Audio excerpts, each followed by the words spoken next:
Happy Sunday morning, everybody. Wow, we have such great music and great practitioners. Do we need a talk, really? Do we have to have a talk? So our title this morning is Center and Circumference. Most of you have already gathered. It's taken from the wonderful quote, many of you are familiar with it, God is a circle whose center is everywhere and whose circumference is nowhere. But who can tell me who said it? Who said it? Ernest Holmes. Who else? Anybody else? Everybody. Pretty much everybody. So we're either all really incorrect or everybody's correct, because this very quote has been attributed to Empedocles, St. Augustine, St. Thomas Aquinas, Pascal, Voltaire, Emerson, of course, Nietzsche. Nobody said Nietzsche. And Dr. Holmes. In fact, there's a reference to it in our textbook no less than 7 times. But ultimately, its significance lies not in who said it, but in what it means, and particularly what it means for us when we apply it to what we know, to our lives. But we see this phrase, God as center and circumference, applied across disciplines from mathematics to philosophy to astronomy. But our interest lies in the spiritual arena, doesn't it? Our interest lies in ideas about God and all the questions that arise therefrom, and then all the answers we quest after, and their implications for our lives, so that we can grow in wisdom and actually create something wonderful.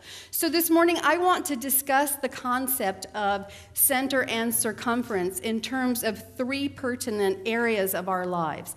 The first is understanding the nature of God. The second is making intelligent use of infinite intelligence. And the third one I'm calling enlightened action. Because today is 9/11, and we would be remiss by not acknowledging that and by not elevating our consciousness so that we can, by extension of our own knowing, of our own truth, lift the whole world up in love and in peace and in joy. And I feel it's incumbent upon us, because we have this wonderful teaching, we have this wonderful knowledge. We use it to make our own lives more wonderful. Why not allow the world, by extension, to benefit from that? So let's start with part 1, understanding the nature of God. Now, in Science of Mind, we don't argue for the existence of God, do we? That's not our focus. We just accept that God is, and that God is all there is. But in many systems of thought, the focus is all about proving that God exists. And that takes a lot of work.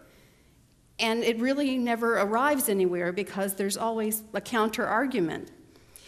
But one approach that's used in that process is called the cosmological argument.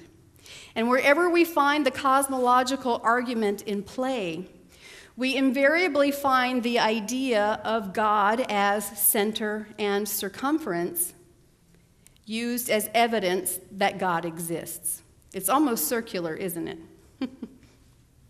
Now, what is the cosmological argument? Basically, it states that things do not create themselves. Pretty simple, yes?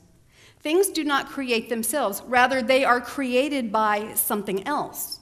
So for everything that exists, there is a cause. And if we continue tracing causation back, at some point we will arrive at the very first cause, which gave rise to everything. And this first cause was itself not caused by something else. All right, you follow me so far? It is the great uncaused first cause. In the Science of Mind textbook, Ernest Holmes points out very early that the study of science of mind is, in effect, the study of first cause. Because for us, that's a synonym for God. He calls it the invisible essence, the ultimate stuff, the intelligence from which everything comes, the power back of all creation, and of course, the thing itself. That's God. To us, first cause is the same thing as God.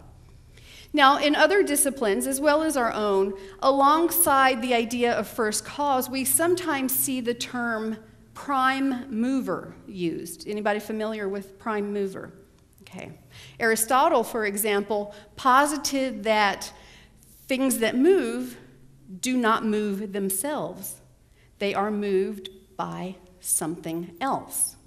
There's an energy or a force or an essence that moves everything while itself remains motionless. Now, we can adhere to this in the science of mind because we believe that divine spirit moves in, as, and through all things, all life, all people, but is unmoved by them. Again, in the textbook, Dr. Holmes writes, "We must know that we are dealing with the substance from which all things are made. Nothing moves but mind. Nothing moves but mind, and we are dealing with the mind that is the mover, the creator, the cause of all that is or is to be." So in contemplating the nature of God, we share some commonalities with other schools of thought, don't we? Up to a point. But then there's a place where we diverge. We can align with the idea of first cause because our teaching is built on that. We even, in a fashion, adhere to this idea of a prime mover that moves things. But then we stop at this point and take a different approach toward the rest of our philosophy. Because in other disciplines, here's what happens. For every great thinker who successfully demonstrates the validity of his or her claim, there's an equally great thinker who comes along and debunks it. This is the nature of scientific hypotheses. They are falsifiable by their very nature. But we don't care about that. We only care about spiritual hypotheses. So what about that?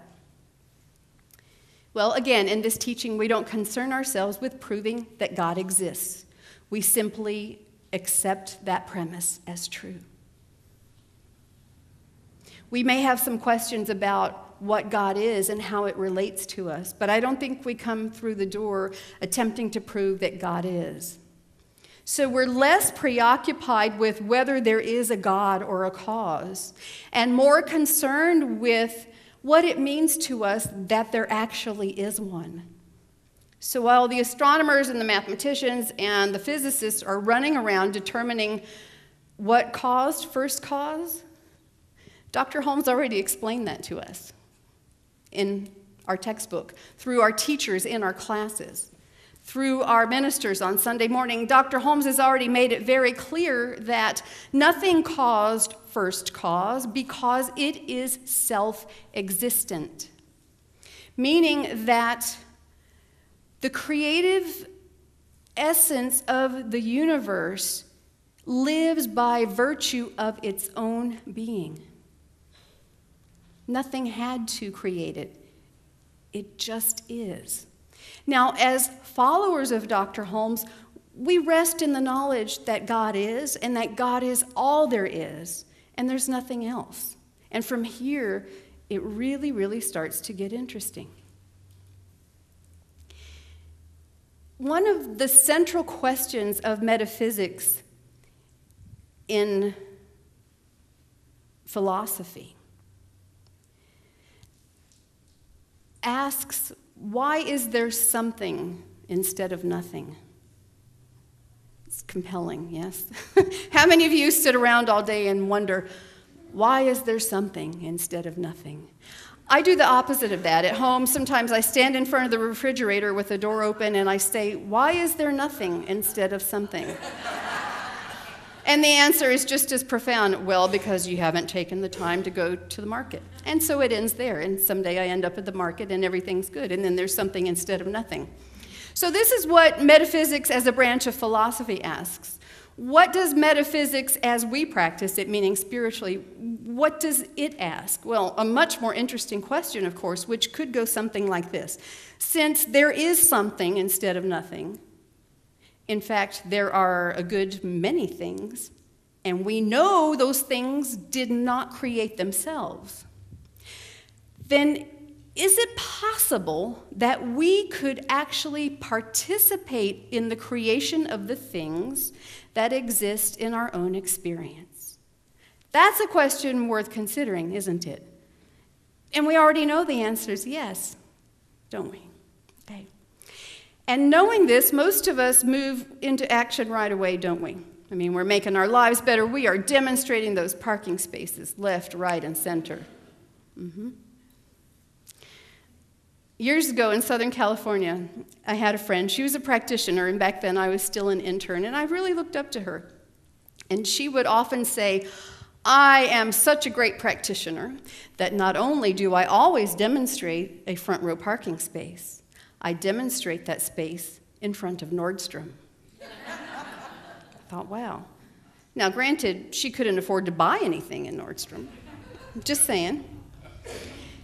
But I can see her now. She would walk all the way down Glendale Galleria to the yogurt shop.